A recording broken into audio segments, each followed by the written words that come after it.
Welcome into Drew's Daily Diamond for Wednesday, January 1st, 2025. Welcome to the new year. We got 3 college football playoff games going early, midday, and late night to get into here, ending with the Sugar Bowl, Notre Dame and Georgia. I am Drew Martin breaking down the slate of games. Let me know in the comments below where you agree, where you disagree. All is welcome. It helps grow the show. Smash that like button if you're liking the content. His first game up, 1 o'clock Eastern, 10 a.m. Pacific. It is Texas and Arizona State for the Chick-fil-A Peach Bowl, Mercedes-Benz Stadium, Atlanta, Georgia.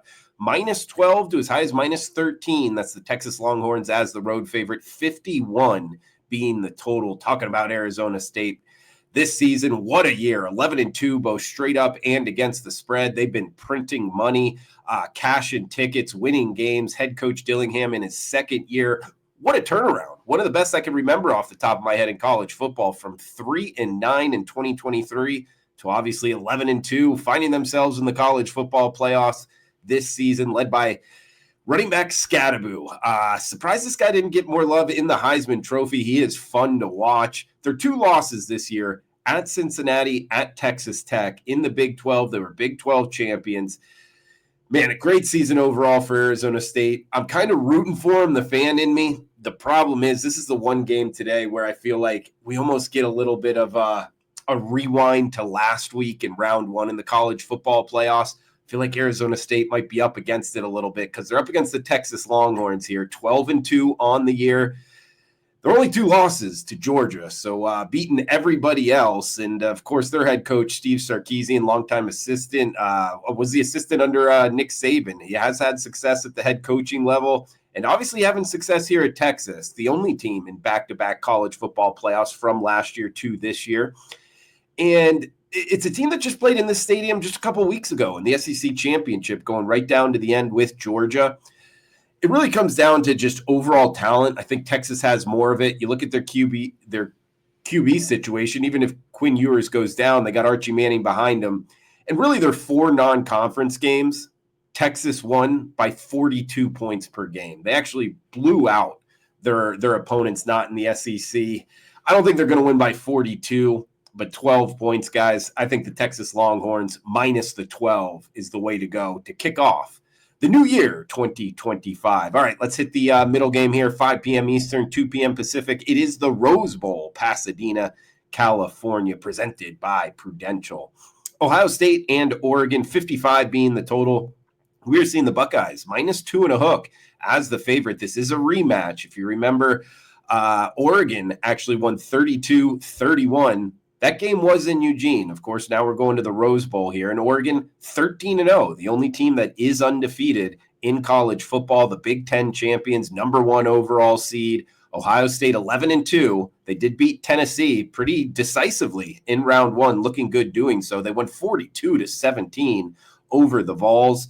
And one aspect I like with the Ohio State side is they had some offensive line injuries this year.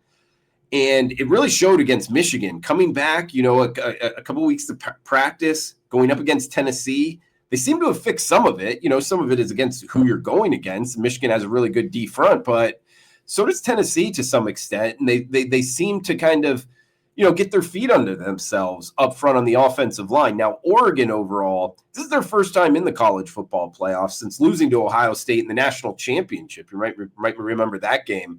And their quarterback, Dylan Gabriel, he's leading the troops. This offense is pretty good. We've seen them, just against Penn State in the Big Ten championship game, how high scoring that was back and forth. This offense can really move the ball. And because of mainly those aspects here, guys, Ohio State just put up 42 points. Oregon put up more than 40 points in both of their last games. We get 55 as the total. In the first matchup, it totaled 63 total points, 32-31. I think it's short again here, guys. 55.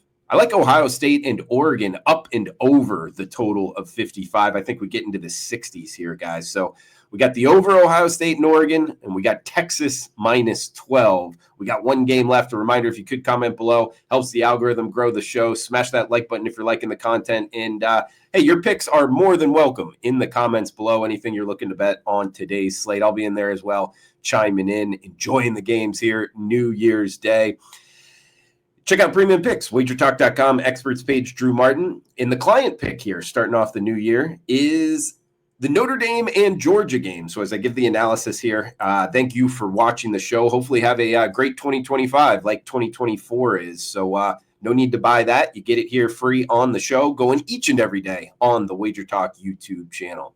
All right, the nightcap, 8:45 Eastern, 5:40 Pacific on ESPN. The All-State Sugar Bowl, Caesars Superdome, New Orleans, Louisiana. It's the Notre Dame Fighting Irish and the Georgia Bulldogs. Bulldogs -1 pretty much across the board right now, 46 being the total. So -1, yes, you heard that correct. Very competitive price tag here. Notre Dame comes in 12-1, 11-2 against the spread. They were along with Arizona State, one of the most profitable teams in all of college football. This Irish team has won 9 straight ATS, meaning they've cashed. If you've been betting on them, you've won 9 straight weeks with them. They're also 1-0 versus SEC teams here. Of course, the Georgia Bulldogs coming from the Southeastern Conference. They did beat Texas A&M week 1, 23-13. You might remember that game. It was a while ago. And one thing I'm a little bit worried about on the Notre Dame side is their top defensive tackle, Riley Mills. He got injured against Indiana. He's likely out of this game. So you want as much as that defensive front as you can get when you're going up against the Georgia Bulldogs. Head coach Kirby Smart, he's been in these situations many, many times. This is an 11-2 Georgia team. Now just 3-9 against the spread. They were not covering numbers, not a great team to be betting on.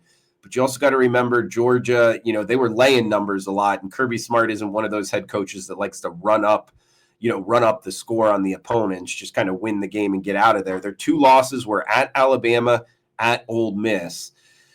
And really a big story here is their quarterback, Carson Beck. He got injured in the last game. He's out. He's actually already declared for the NFL draft. So the backup now, Gunnar Stockton, who did get a little bit of playing time in the SEC championship game. Some good, some bad. Not a big sample size here for the redshirt sophomore quarterback. This is his first career college football start. So welcome to college football. You're starting in the Sugar Bowl behind a team that's got national championship hopes here in the college football playoffs. So no warm-up time really for the redshirt sophomore. But reading up on him, you kind of can't. I love his story is what I'm getting at. I mean, this kid is from the state of Georgia. He played his high school football in Georgia. He had 18,000 yards in high school, 4,000 rush yards. He broke Trevor Lawrence's passing touchdowns record in high school, Georgia high school football, and Deshaun Watson's total touchdown record in Georgia high school football. He was Mr. Football in the state of Georgia. And I like that 4,000 rush yards. He's a guy that's willing to run the football. And we've seen that from Georgia, prior to Carson Beck being the quarterback. And it was really a game changer for this offense. I mean, this is a team, you talk about the most talented team in college football. This Georgia Bulldogs roster has 69 4- and 5-star recruits on the roster. So if he can play pretty good football here, it's tough to go against the Bulldogs, particularly at this price tag. I mean, -1, win the game type deal. I like the Georgia Bulldogs here, guys. I like a -1. It's in New Orleans. It's going to be a raucous atmosphere, tough ticket to get, a fun one on New Year's Day to end the second round of college football playoffs. We're on the Georgia Bulldogs -1. In recap, it is the Ohio State and Oregon total over 55 and the Texas Longhorns -12. So that's the 3 games here. Getting 2025 started off right, hopefully 2-1, if not 3-0. I'm Drew Martin. Check it out, guys. Comment below, smash that like button, cash those tickets. Thanks for tuning in. Enjoy the rest of your Wednesday.